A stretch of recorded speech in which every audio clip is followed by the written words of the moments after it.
Welcome back, everyone, to the LJL unofficial broadcast. We are in our final 3 games of the weekend. My name is Kind John by your way for these final 3 games, which of course will include, coming up, the Hawks versus AXIZ and Destination Focus Me making their return games after a bit of a disaster of a week number 1. But that's of course for later on. For now, the Hawks coming off of a big win against Burning Core. That looked more than a little bit dicey. I think pretty much the whole way through. Oh yes, it did. That was quite the game to warm us up to our cast here. And it's very nice to see the team play again the next game. And this one should be less of a hurdle than the game before. So they won that one. So now AXIZ, the supposed weakest team of the whole league, should be pretty easy to end out the whole week 2-0, which would be a huge boon, of course, for this team. Oh, for sure. I mean, AXIZ finishing out last in the previous season. They did manage to trade wins with Softbank in that season there, so it's not, necessarily completely cut and dry. And AXIZ did get a couple of surprise wins over Rascal Jessica and Sengoku, so maybe the biggest strength of AXIZ is their apparent weakness. Perhaps. You never know. Best of one setting, sometimes the weaker team just strikes, comes up with something weird. For example, not taking Ignite on top lane Gwen. Maybe it works this time. Maybe the flash actually leads to a victory for Eno in the top lane there. So you never know. It's a best of one. And especially after such a hard-fought victory in the game before, maybe you lose your spirits a little bit. You lose the concentration. Like all the hype is gone through your body and you're a little bit down at the start of the game. And that is the prime time for AXIZ to strike and come in there. So. Well, I mean, I can't hold myself back anymore because Softbank Hawks, of course, they're my favorite team, and they should be yours as well. So, the people have had kind of low expectations for them as much as they've had for AXIZ. But I mean, if you saw the previous game, Dasher turned up in week 1, now has turned up in week 2 as well. I think between the 3 games they've played so far, well, that's like 17 kills so far, which is not too bad at all, considering, again, this is a team relatively low expectations. And one of the teams the Hawks played against last week, Sengoku Gaming, where Dasher went 5-0-9. Now that's a mid laner I can get behind. Yeah, I can see why you like this team. Maybe not the team everyone would jump to, looking at DFM or Rascal Jester maybe for the more highlight teams or the more known teams. But yeah, it's cool to have some middle of the pack, maybe even lower end teams that are exciting as well. I come from the VCS where every team fights all the time, so I'm ready for this one. Yeah, I mean, certainly from the previous game for Sengoku, it did make a big difference when they started to get into those team fights. Burning Core, all credit to them. They did some really nice stuff around that top lane, but all eventually fell to pieces.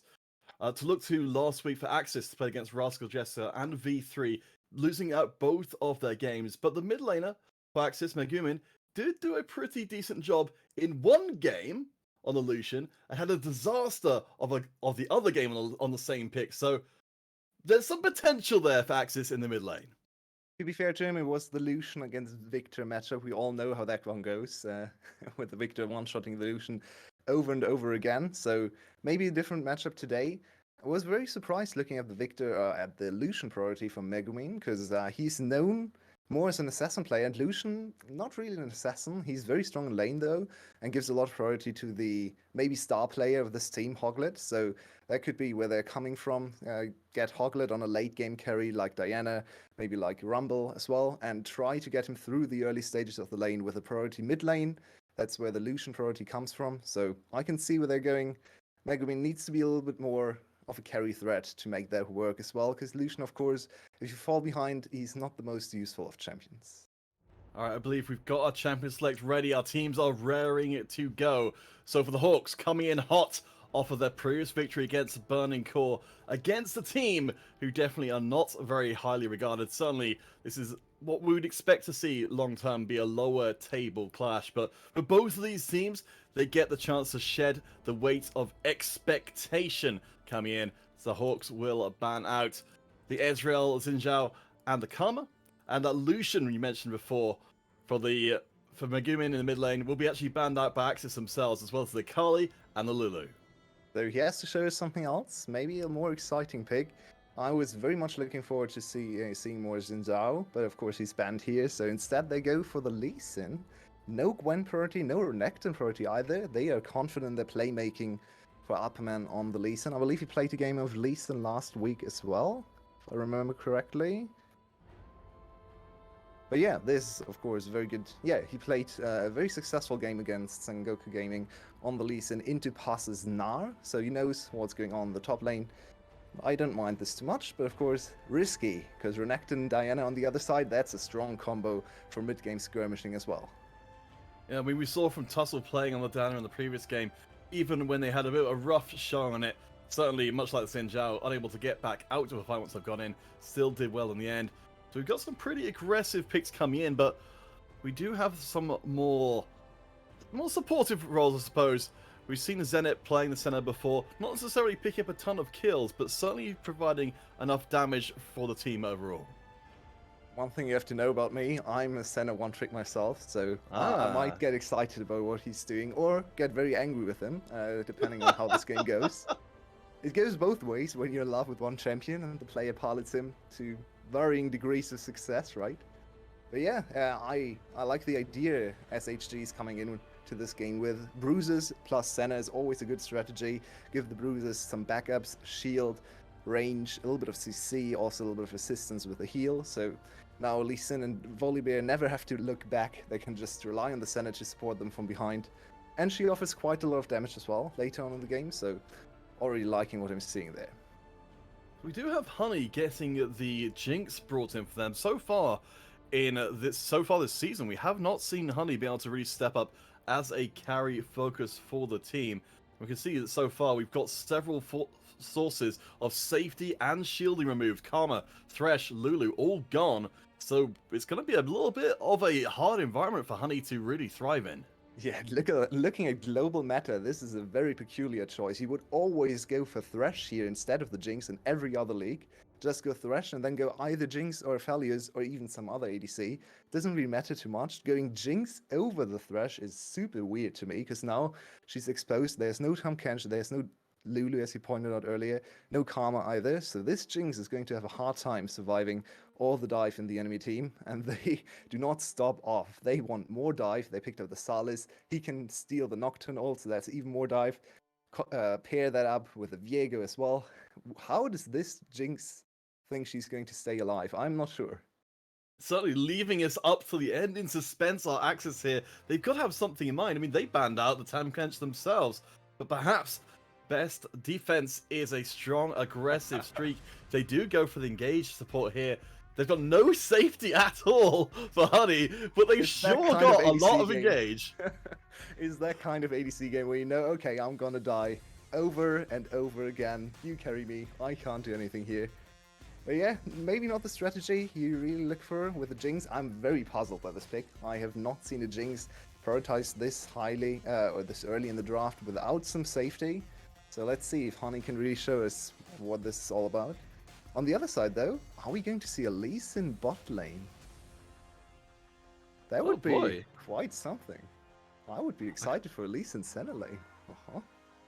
I don't think I've ever seen that personally myself, but I mean, I guess we've got Corporal on the center, so that at least does provide the range part of that matchup. I mean, we know that AXIZ are coming into this one. They're very much the underdog team, so we said already, for AXIZ they've got an entire team, with the exception of Honey, with the rather glaring exception of Honey, who can jump in on your face and start a fight pretty much whenever they like. Yeah. Do you think that's a good strategy? I mean, to be honest, looking at both compositions, they look very keen to fight, apart from the Jinx and Senna, maybe. The two voices of reason on either side saying, okay guys, calm down. Let's pull back a little bit. Let's wait for an objective to spawn before we fight again. And then all the melee champs on the other side. 8 melee champs, by the way. 8 melees and 2 range. That's quite excessive. That's even worse than G2 against Fnatic yesterday. So yeah, I think we can expect a lot of fighting, a lot of skirmishing early on. River, battle fights, we are very familiar with those. So yeah, this is going to be some action. Alright, so just before we get into the game again, for any of you guys who are just tuning in, for the Hawks, the best team around, at least in my opinion.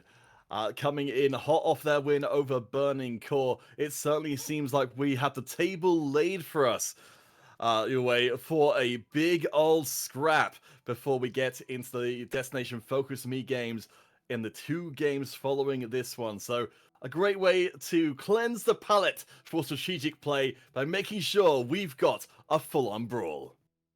This is actually a support center. So, of course, she's going to play like any other fasting center, but this is the support player playing the center instead of the AD carry player, which is very unique. Almost everyone plays the ADC player as the center, which of course makes sense when it comes to positioning and how you play the lane. But on the other hand, we've also seen people struggle with vision when it comes to having the ADC finally stepping into the support role and having to ward, because sometimes they're not very familiar with that role. So as a little bit of a support main stepping up to being a center main and being a little bit in between, I can see the benefits of actually having the knowledge of support playing the center, looking for maybe the better ward positionings, better instincts on where and how to ward there.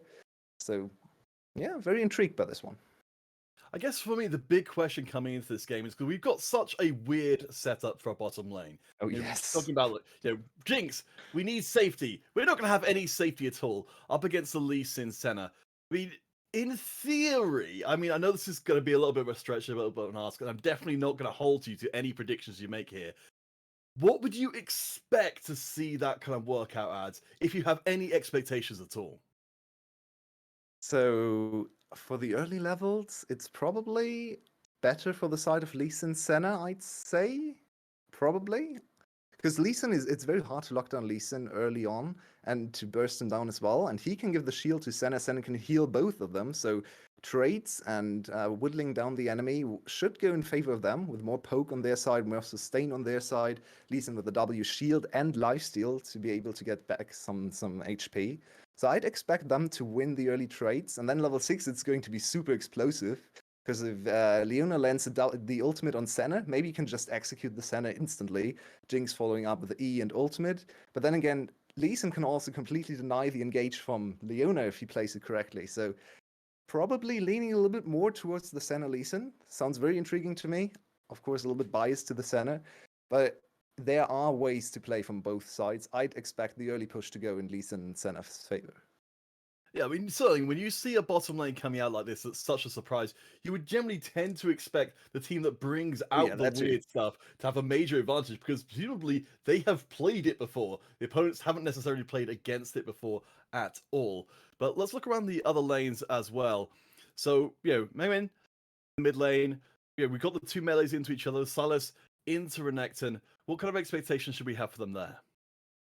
Well, Sylas Renekton, definitely a little bit of a better matchup for the Renekton early on. Can trade very aggressively. The Sylas is on the back foot there. I hope I'm still here. I'm not quite sure. Seems to be showing some issues here. Yeah, okay. There we go. So I definitely expect the Renekton to have a little bit of an early advantage there in the lane, get a little bit of priority, and Sylas is more looking for the late game. Maybe trying to set up a gank early on together with his jungler, if that's possible. But other than that, it's probably more on the Renekton to exert early pressure than on Sylas to strike later on in the game. So let's talk a little bit about the top players before we fully do get in there. So far this season, only getting a single kill so far in the 2 games that they've played. It seems like, again, much like Detonation will have later on, Inno's got a lot of ground to make up if they're going to be a major carrying force. In this time round, they've got the more aggressive pick with Nox, and we've seen it work extremely well, but presumably it needs to be piloted in an aggressive and decisive way. Yeah, I have my questions about Inno. Looking at his summoner choice, especially playing Gwen in his first ever game on Gwen in the summer split and not being confident enough to go for the Ignite gave me a little bit of a trepidation looking at his laning phase. I'm not sure if he's confident enough to really have the impact he should have on these aggressive champions, so not sure. Hopefully he can show us a little bit more today and show everyone that he's worthy of the spot in the LJL. But yeah, I'm a little bit fearful for him, and I think he's on the back foot so far. We mentioned for Hoglet before, as one of the potential ways for AXIZ to really start making a big impact. Certainly against Rascal Jester, they got a lot of kills, like Rumble Pick, but they also died the most on the team as well. So it's always a little bit nerve-wracking when you're relying on a player to carry, but they can kind of monkey's paw you by saying, you want to get kills? Sure, I'll get kills. I'll throw myself into the jaws of the opposing team, and everyone will die, including me. Yeah, looking at the jungler here, at the whole jungle matchup, it's two veterans against each other, and of course, on the AXIZ side, the jungler is the big, maybe not the star player, but the most known player and maybe the leader of the team. So giving him strong lanes on the sides and also in mid and top lane, the two solo lanes, should enable him to have a little bit more game impact, maybe carry later on as well. That was the reason behind the two Lucian picks, as I pointed out earlier. I think that's once again what they try to do here with Hoglet, Megumin, and Eno. All right, guys, let's get into the game. So the second one for the Hawks, the first for AXIZ of this week. You can see up at the top. For the Hawks, they're coming into this one strong with a 2-1 record. For AXIZ, they're looking for their first win. These are two teams with low expectations, I think, across the board on all but the most enlightened of individuals, which, of course, I include myself. We've got ourselves a surprise bottom lane. We've got ourselves an 8 melee brawlathon. Let's get smashing. Look at these runes. Yes! Everyone knows what's up. Everyone knows what's up here. We're here for the long fights all day, every day. Is the Conquerors all around. And then one grasp for Senna. She isn't even going for utility. Just more damage, more sustain, more fight impact, you could say, with the grasp herself. So that's going to be a lot of damage, a lot of consistent damage. Conqueror Jinx, I know there are a lot of people out there who really don't like it. I tend to agree. I think lethal tempo in 80 to 90% of situations is the better choice. But you can certainly get up to the Conqueror stacking and maybe rely on your natural attack speed and attack speed resets to get a little bit more value of the raw stats of the AD over there. Okay, so looking at the AI, they're definitely heavily skewed in the favor of AXIZ in this game. So what do you think they could be finding such great confidence in here? It might be a little bit skewed because of the unusual champion allocation. Maybe the AI doesn't really know what Senna in the support position is supposed to do, because it usually deals with Senna as the AD carry. So that could be one of the causes, because that's a heavy favoritism there. Almost 70% just of pick and bans? Wow. But yeah, other than that, Nocturne, very strong champion right now. Diana, pretty strong champion right now. So maybe just going off power level for the most part there. I do like for the Hawks, just talking about some of the picks. I mean, actually hold fun on that one, because Tussle's making an early visit to the mid lane. Megumin, it's going to be hard to lock down, but does fund the flash. Nice early play from the Hawks. That's actually huge for the Hawks, because now Dasher can lane so comfortably. He has flash available still for the next aggressive call. Maybe they can even counter gank, look for a kill on Megumin. And Megumin now on the most aggressive early game champion into the Salas pick. Can't do anything aggressive. So that is a huge boon for the side of the Hawks. They can now just chill the mid lane, let Salas scale up. Maybe counter gank here, but that is the Diana coming in. Hoglet is going to be spotted out by the ward. Ooh. As we do see the relative immobility of the center might cost them here. It will be first blood. The center couldn't get away, even located behind their AD carry, and the Hawks are unable to punish. So 2 ganks in succession, but AXIZ the ones to come out ahead. And that's pretty good for AXIZ as well. The early kill going to Diana. She's very content just going back to farming now. She can just disappear from the map for a few minutes. Or can she? Because Tussle is on her tail. Yeah, almost there in time to try and go for a smite fight on the Rift Scuttler, but we get the reset time with, of course, AXIZ getting that one kill on to Hoglet. So see if they can take their power elsewhere. Certainly we saw the Hawks struggle a little bit, and we did have some aggression towards that top side early on. Atherman did go in pretty deep to maybe get I think Hoglet is pretty furious with his top laner right now, because there was an opportunity for him to really accelerate in this matchup. We have the replay and a little bit of a top lane play, I guess. Let's look at this replay first. Very good flash E from Nemo, and the reaction from Corporal. Just not in time to make it work. Very nicely done, but 3 flashes blown for just 1 kill. that can be exploited later on, especially because the kill didn't actually go to the laner. So in lane, this is now a little bit dangerous for Honey and Nemo. They have no flashes to work with. If the Zenith finds anything, with the kick flash maybe later on, then that's a quick death for Honey. As we see in the mid lane, we're getting close to death there as well, as we noted before. Flash is burnt in every lane but top lane for AXIZ in the early going, as Megamin takes a bit of hammering. Of course, both mid laners do have the TP to get back to lane if things get too far out of hand. But for right now, Megamin stays in lane while Dasher recalls to go for that first buy. Yeah, and I want to cast my glance to the top lane again. Sadly, we haven't seen any interaction there. But once again, Eno struggling to have an impact. He did not go for Ignite on Nocturne either. Maybe you can definitely go for Ignite on top lane Nocturne. You don't have to in this matchup. I think you have to into Gwen, but here it's fine not to. But he's already fallen behind. He has lost the second push already. He is 15 CS down here, even with the wave crashing. That's still 10 CS at 5 minutes behind the enemy in a matchup that he should win early on. So that's not a good look. But what is Dasher doing here? Yeah, Dasher going in deep. We've seen the Hawks trying to go for some pretty deep vision, but unfortunately for them, Nemo coming back down to the bottom lane through the jungle caught them out. So while there's good vision for the Hawks around this first Drake, I don't know if they can really do anything about knowing that it's been started up. I think we can see they're a little bit too hyped from the last game. They're pumped up from all the late game action there, and now they just want to continue the fight. But it's a little bit too early, Dasher. You can't go in there alone, level 5.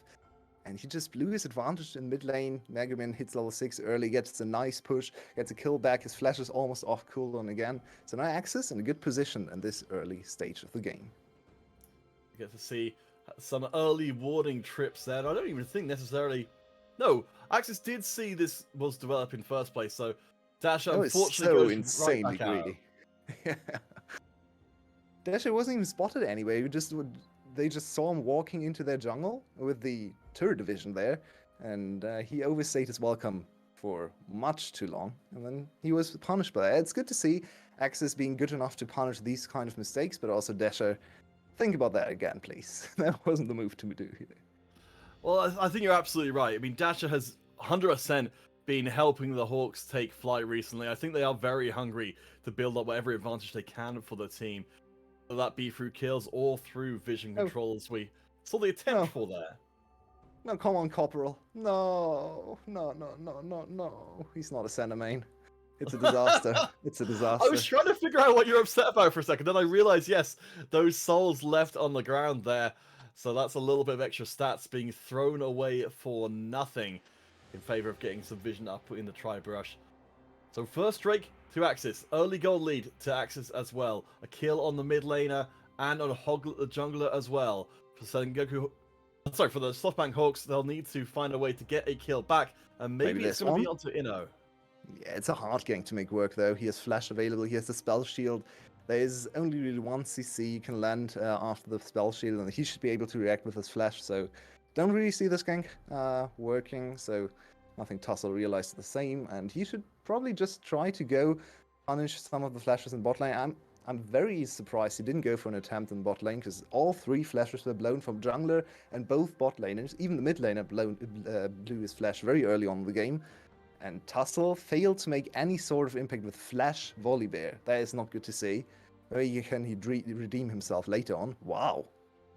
You know, Dasher will have to blow their own flash, even as... Yes, I think you're absolutely right. For the Hawks, a missed opportunity when all those flashes were down to make a play for themselves. Now the flashes are coming back again for the AXIZ side as they move in towards the first Rift Herald.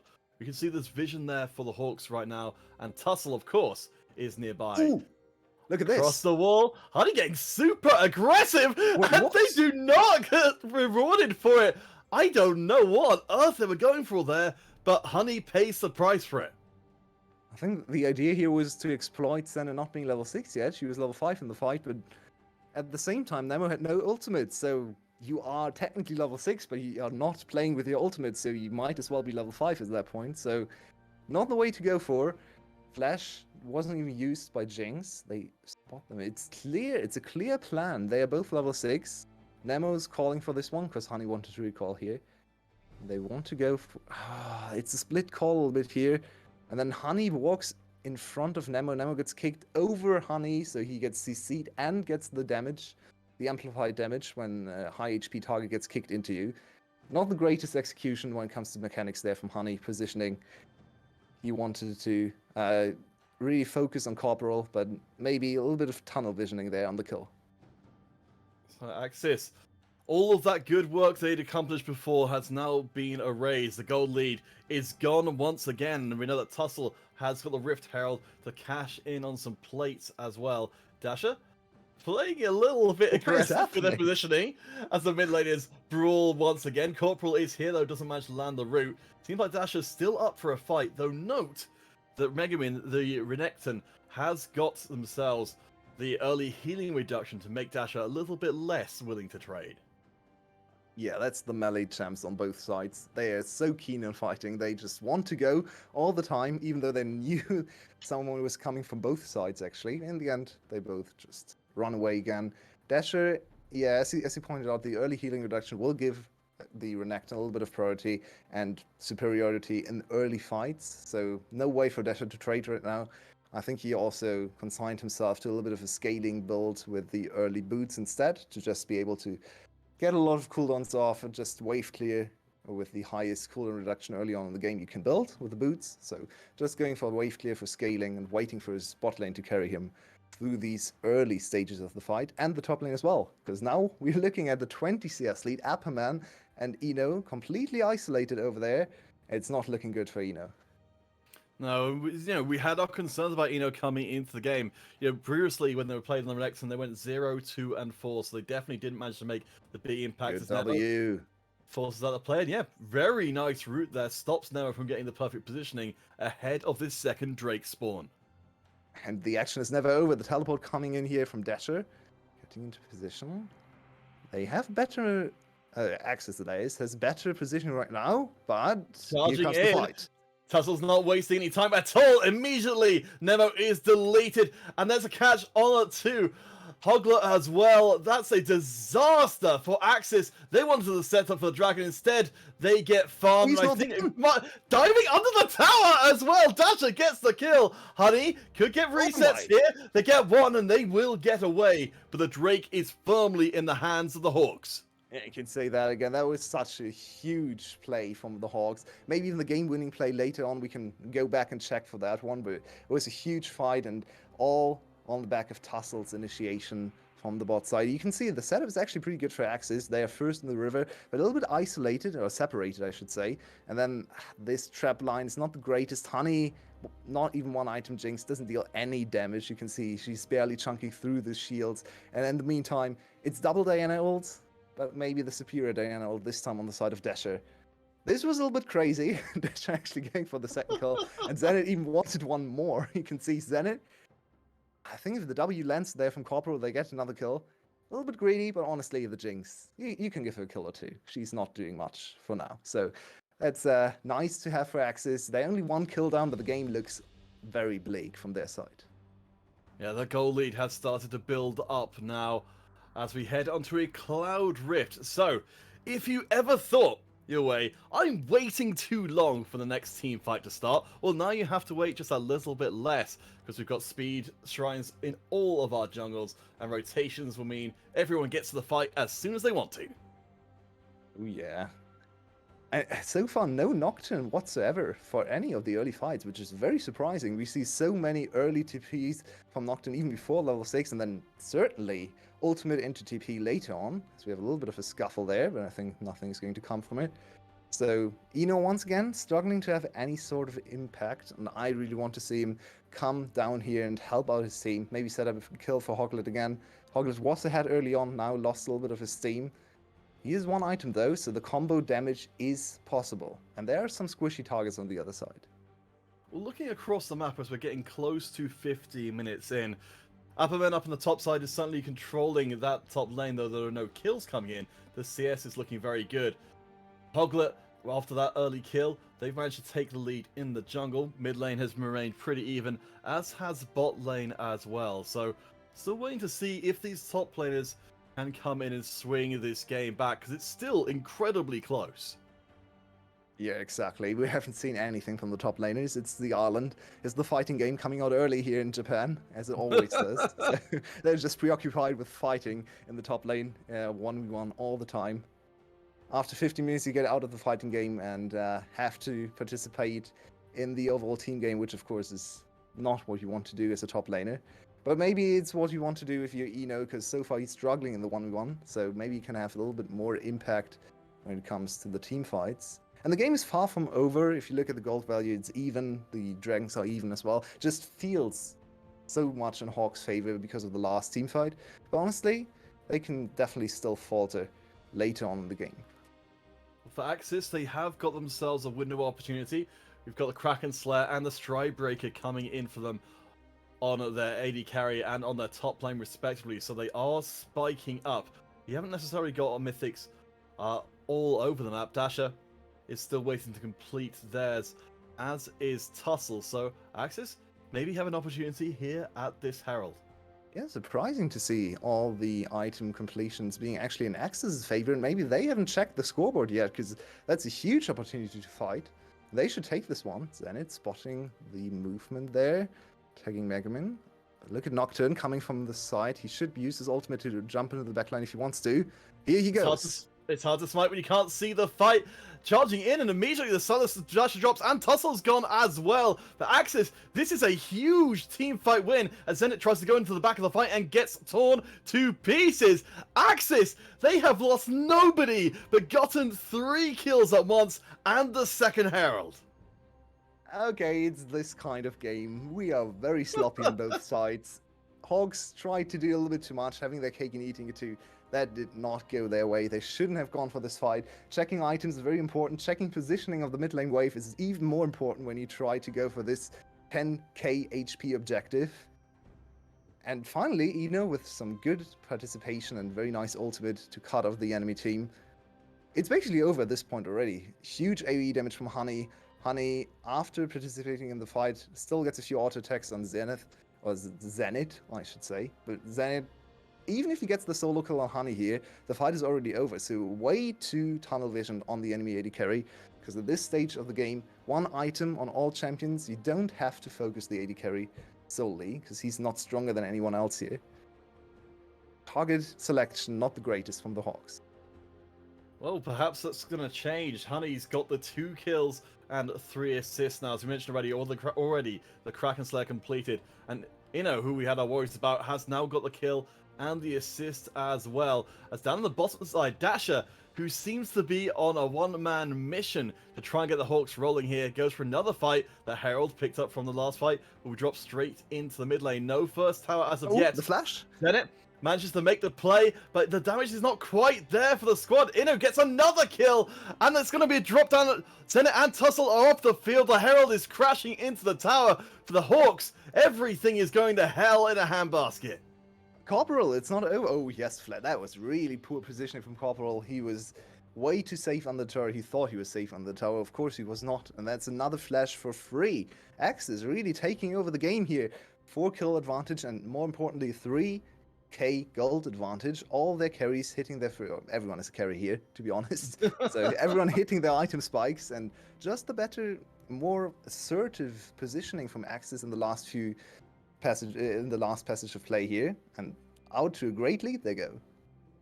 Wow, so last time round for the Hawks, it was getting into the team fight stage that salvaged the game for them. Now it seems to be the more team fights we have, the worse things get instead. It's a very strange game indeed. I am still trying to make out what actually is happening. I think it's just Hogs not reading the situation correctly. Once again, overstaying their welcome in the mid lane. They are trying to cheat their way to the Rift Hold and actually trying to force a fight. There's no reason to fight here. They know Nocturne can come. They just called him missing on the top lane. Nocturne is Nocturne, so he can always participate. So it's just an oversight, too aggressive, trying to skip some steps there in the setup, and they get punished very severely. Yeah, I think you're right from before. You know, for the Hawks, they had such an incredible game against Burning Core that was very, very dicey for a long time. I think maybe still feeling all of that energy as Megamin will get caught, but we've seen before, already very hard to go for. No. Locking down the tower. Megamin will actually manage to get away, and they turn the kill around. AXIZ get 2 kills in for Inno, who we had our concerns about. Oh, I yes, guess we did. were wrong to do so. 5-0-1 on the Nocturne. Yeah, he's shutting up us up very quickly. Look at him now, 5-0-1, still 40 CS down. But who cares about CS if the enemy top laner just dies you for no reason? You get 2 kills again.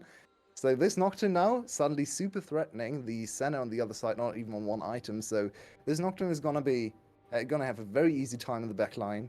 Even though this is not going to be Assassin Nocturne as we see in solo queue, or we shouldn't see in solo queue because please, all of you ban Nocturne. He's broken.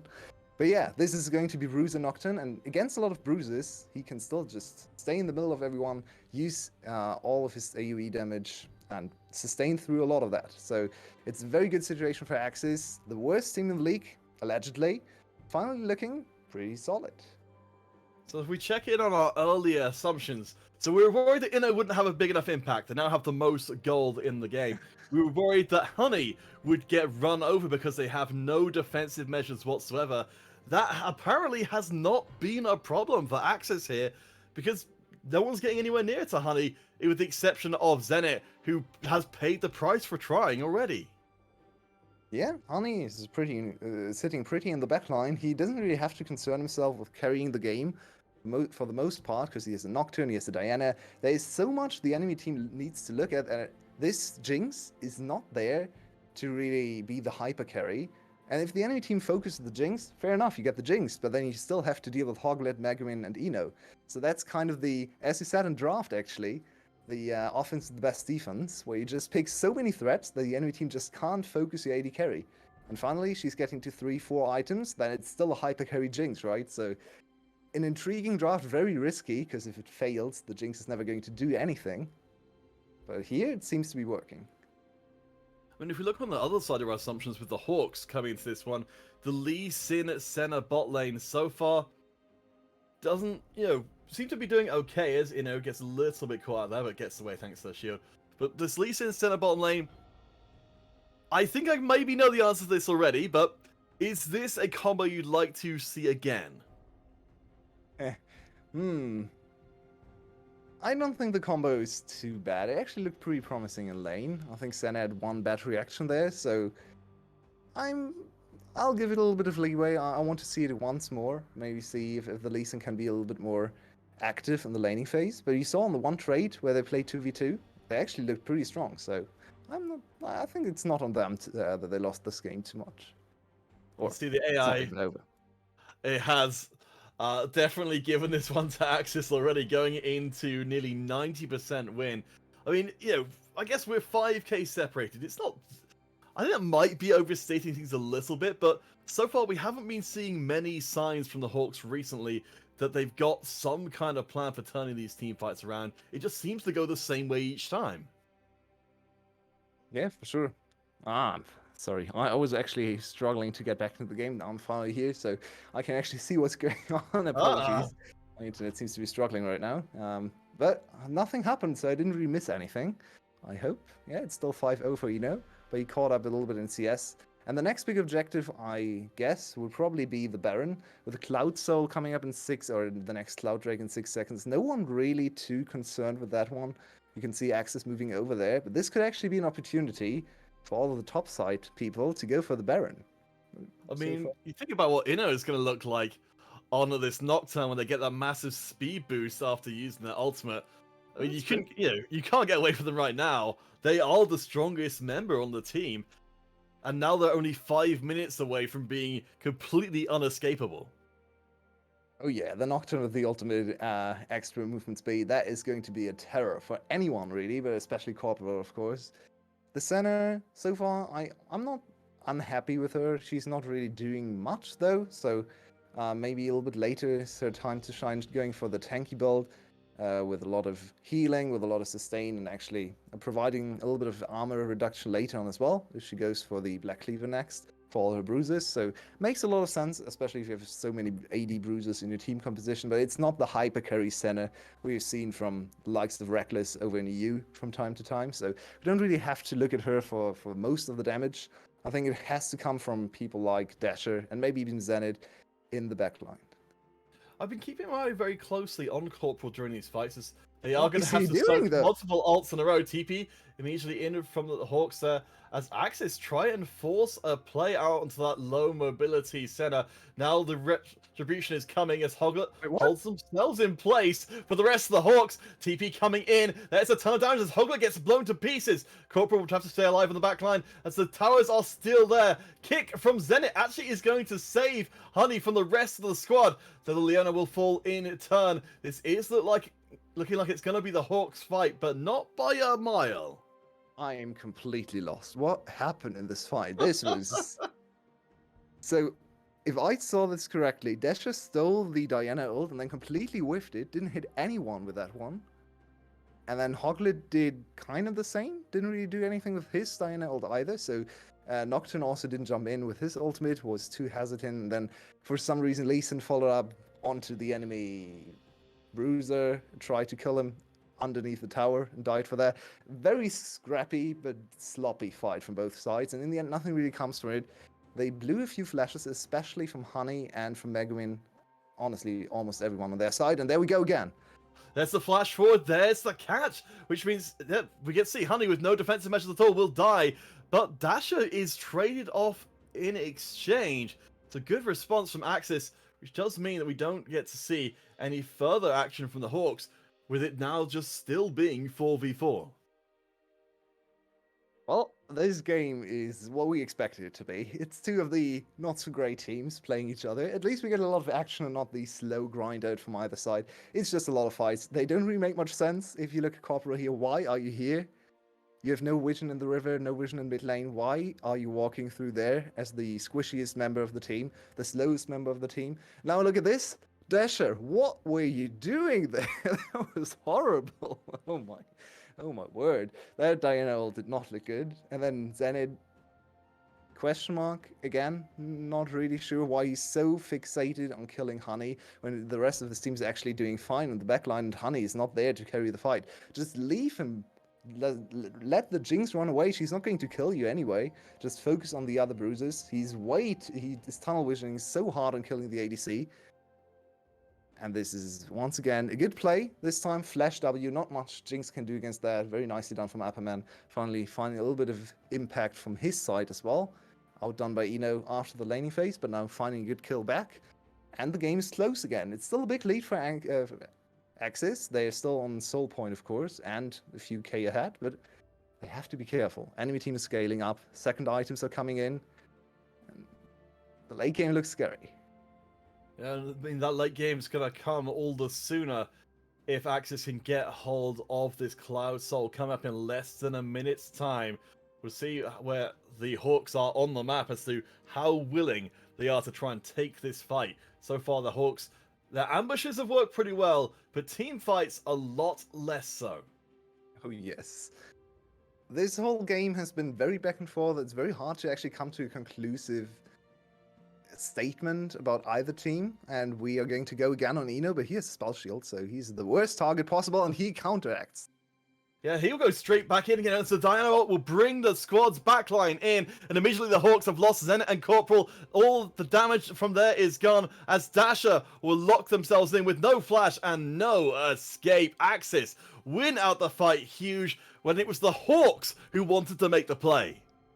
I'm just so for both of these teams, their players especially, that the coaches didn't actually watch the game, because there's a lot to criticize about this game and all the engages.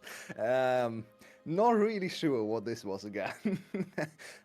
Hawks just trying to engage on level 16 Nocturne that's almost under tower with Spell Shield available for some ungodly reason. Look at him, he's level 16, he's walking through here, okay? Maybe not the safest spot ever, but he has Spell Shield. And there's the tower. And then they, of course, they expose the backline. Very good combo here. Finally, the big ultimate combo. Circle, circle, circle. Venn diagram of death. And this time they're successful here. 4 kills for 0. Baron, and probably the Cloud Soul now as well. Yeah, it's already taken by AXIZ. And AXIZ looking super strong. Oh my gosh. This is a painful game to watch. Oh, the 0. Oh. Oh my. Oh, jeez. Tussle, you're killing me here. The Hawks, they are absolutely getting reamed again and again in these fights. Again, I think what's most disappointing in a way to me here is just, again, we're not seeing any signs for the Hawks here that they're pursuing a line of strategy that's in any way working. You know, every time it's going badly for them, every time they're trying something similar, and I guess the only thing that's worked for them so far is ambushing and getting a single kill. Anything related to team fights, anything related to a straight battle has gone badly when the goal was even, and now it's very much not so. Yeah, I think that's a super important thing to note here. It looks like good individual play from time to time, but no cohesion whatsoever. No plan coming into team fights. They never think about which targets to prioritize. They're just saying, okay, we fight. Oh, there's a Jinx. That's an ADC. I need to focus her down. I need to die for her to kill her. And that's not the way to go. They have 4 super strong champions on the enemy team and a very strong CC provider in Leona as well. So you can't just tunnel vision on one target. You have to think more about these team fights. You have to give Senna the time to set up the poke, maybe try to go onto the first target and whittle them down. But here we go again. He needs to jump out. So 2 ults burned in exchange for half a control ward for the Hawks there. Not what they were hoping for. Do get a catch on the Mega Win, but doesn't lead to anything. Nice double catch there, which will force out the stasis. Nemo does get pulled back in. That's going to be the double ults coming through as Dasher takes down Hoglet. This could be the fight you're looking for under the tower, but no, the gold lead is too much, and suddenly Honey has come alive. The double kill onto Nemo as well as Corporal. It is game over. AXIZ looking to get their first win of the season at the expense of the Hawks. It's the best game of the season for Inno. It's the best game of the season for Honey. It's the best performance of the whole season for AXIZ as well. This could be a very different season for them. What a great showing, and Honey at the last team fight finally realized, okay, it's a Bruiser comp, I'm Jinx, but I'm Bruiser now too, so he just flashed forward, he walked in there, he was a Bruiser himself, didn't even die, flashed forward for the last kill as well. It's a triple kill for him. Good performance from all of the members. I was especially impressed with Eno in the mid game. Very nice reaction after a very bad early game in the laning phase. This team has to work a lot on their laning, and they need to step up if they want to contest better teams.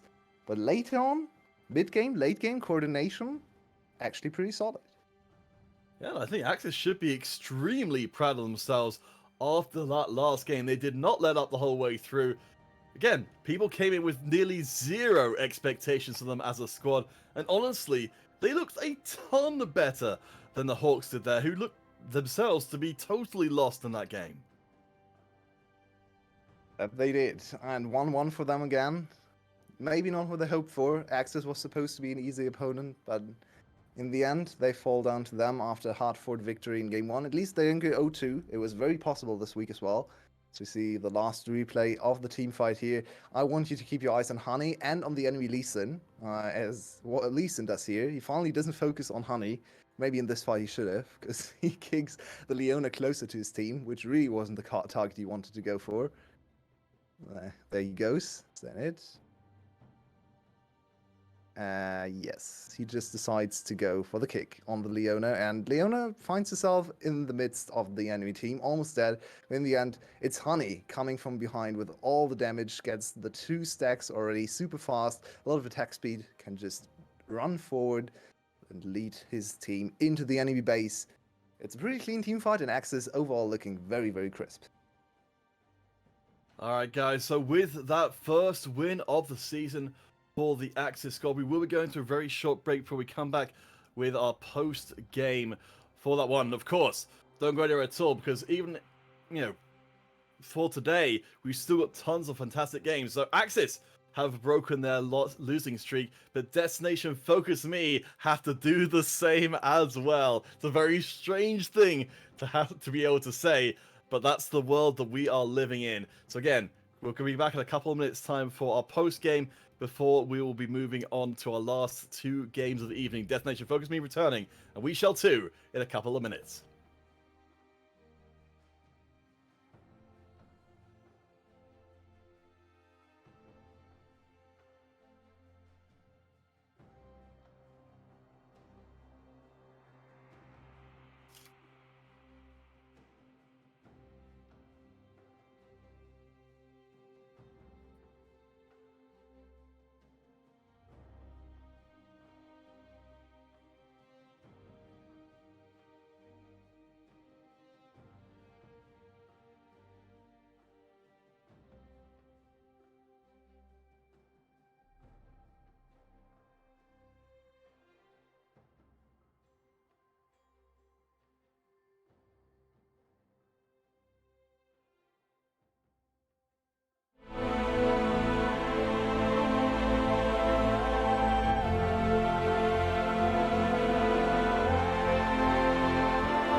Welcome back, everyone, to the LJL unofficial broadcast. There we go. I got myself a little region locked there for a second. But yeah, I mean, I think the reason why I'm so thrown off coming into this next game is I didn't want to live in a world where the Hawks didn't, go from one triumph to another. Instead, their thunder's been stolen by AXIZ now, who are, of course, on the verge of going up against Destination Focus Me in their next game. But from this game, are you away? What were AXIZ doing that just honestly embarrassed the Hawks? Well, they fought better together. And I think one of the most important things, especially later on, was also they weren't as aggressive. Even though their composition was super aggressive, right? 4 melee champs, a lot of CC, a lot of dive. They were actually the ones that almost always started the fight under their towers, because the enemy team, Hawks, for some reason decided to dive every single tower on the map. So maybe it was handed to AXIZ a little bit. I don't want to downplay their level as well, because especially Eno impressed me from the top lane coming into the mid game. They actually made stuff happen. They fought back valiantly, even against the early botched dragon fight or setup, you could say. But yeah, mostly it was just Hawks overextending under enemy turrets and just ignoring everything that was in front of them. I mean, Eno did it incredibly well. As I said, we came into for the whole team of AXIZ, we came in there with, having, no expectations. They went 7-0 and 8. Megaman in the mid lane as well, 5-1 and 11 on our next pick. Just honestly, some eye-watering stuff. And even Honey, who, historically we've been waiting to show up for the squad, also got to look incredibly good in that last game. You couldn't ask for better momentum going into what will presumably be one of your toughest games of the season. Yeah, and AXIZ could actually go 2-0 this week now against, for them, every single game is probably the one they don't expect to win, but it would be a great start and would also knock down Destination Focus Me to the depth of despair in 0-3. Losing against AXIZ would really be the nail in the coffin. Maybe that's a little bit too early to say in the third game of the season, but it would be a big wake-up call, at least. So I'm excited to see what's going to happen there. Hawks, unfortunate. I think all the Hawks fans, you can say that from first perspective, can be a little bit salty after that one, because it was possible to win. They were just outplayed later on as a team. I mean, at least for the Softbank Hawks, Dasher still managed to lock in some pretty good numbers there, but from pretty much everywhere else, I think Tussle, at least was proactive and got some work done. But Apperman on the Viego, was didn't locked do in anything. he was locked in the top lane, getting a CS lead, and that was basically his contribution to the whole game. Beyond that point, it didn't feel like there was too much of anything left to do when it came to the team fighting stage. Yeah, I agree with that. I was really just thinking, what did Apperman play again? He won his lane, but on which champion? I had to look over to our sheet to actually confirm it was Viego, because he had no impact whatsoever. We saw so many great, especially late game Viego performances from the top lane in other regions. It's really surprising to see him not have any kind of impact in this game. So maybe back to the drawing board. Don't go for as much dive if you can't execute on it. Go back to traditional team comps, because there's a lot of promise in the laning phase at least, and that's one of the most important parts of the game. All right, well, it does mean that the Hawks are done for this week, and I think, obviously for our wonderful viewers watching, they really want to see the Destination Focus Me matches. I want to get away from this match as a Hawks fan as soon as possible as well. So we'll be heading to a short break for AXIZ return to see if they can shock us once again. We didn't think they could do it against the Hawks. We're almost certain they can't do it against Destination Focus Me, but we shall find out. Destination Focus Me, 2 games back to back coming up. Don't go anywhere.